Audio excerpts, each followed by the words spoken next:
China is a peaceful nation. The people is not hegemonic. The country is not hegemonic. But the Chinese people deserve better lives. You talked earlier about the financial crisis, about Ebola, about climate change, about space, about the oceans. Would you similarly say that even in trade and the economy, even at this difficult time, that the United States and China also fit well together? But the fact is that the only way this relationship will survive is if we understand each other. You know, that sometimes I win some, sometimes you win some.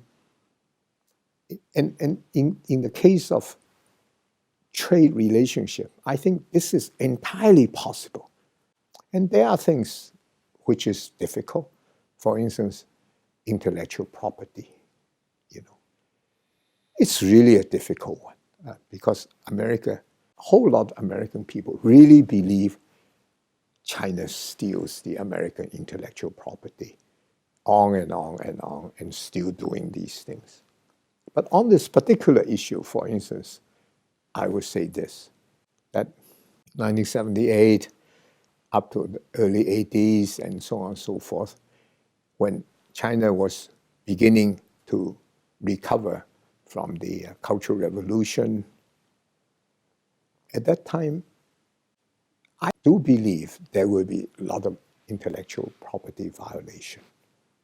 But today, when millions of Chinese are graduating in the universities, the scientists and the engineers, and millions of specialists and so on and so forth, they are on their own. They're really emerging as a very competent people in their areas of expertise.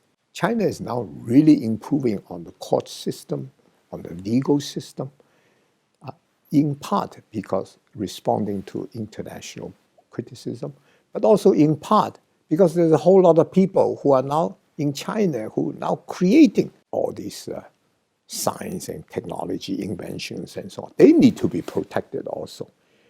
So there are about now 15 or so courts which is involved just specially for intellectual property protection. I hope I'm right, and I believe I'm right, because the trust needs to be restored, you know, so the relationship can move forward again. Mr. Tung, everybody will want to know then, has China changed in terms of its approach to the protection of intellectual property rights and how it works with its partners? One or two areas you will see the big change. In other words, firstly is that on the question of filing of the patents, there is now a huge filing, you know, made by the Chinese. And then the other is really paying the royalty for the use of intellectual property. China paid $8.6 billion. So, you know, they're paying it to buy the intellectual property. And these are all records, you see. So there's a huge improvement that's going on. The society, the country, the legal system all begin to understand how important it is to move intellectual property forward.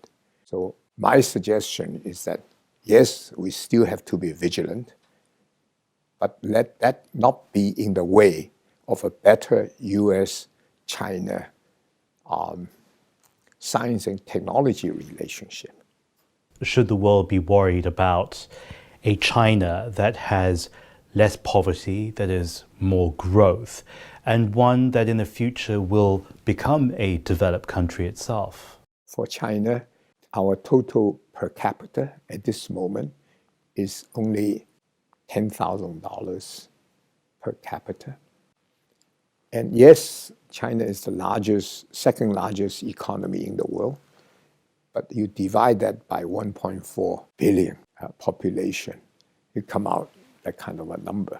What China aspires to, not only working very hard in the eradication of poverty, not only working very hard in trying to get the environmental right, get the climate change right. Chinese people want to live a better life. And Chinese people also want to join the ranks of the developed nation. One day, $10,000 or $9,999 is not a developed nation.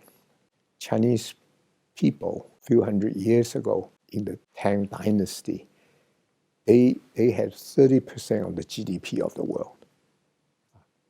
But China never sought to conquer other places.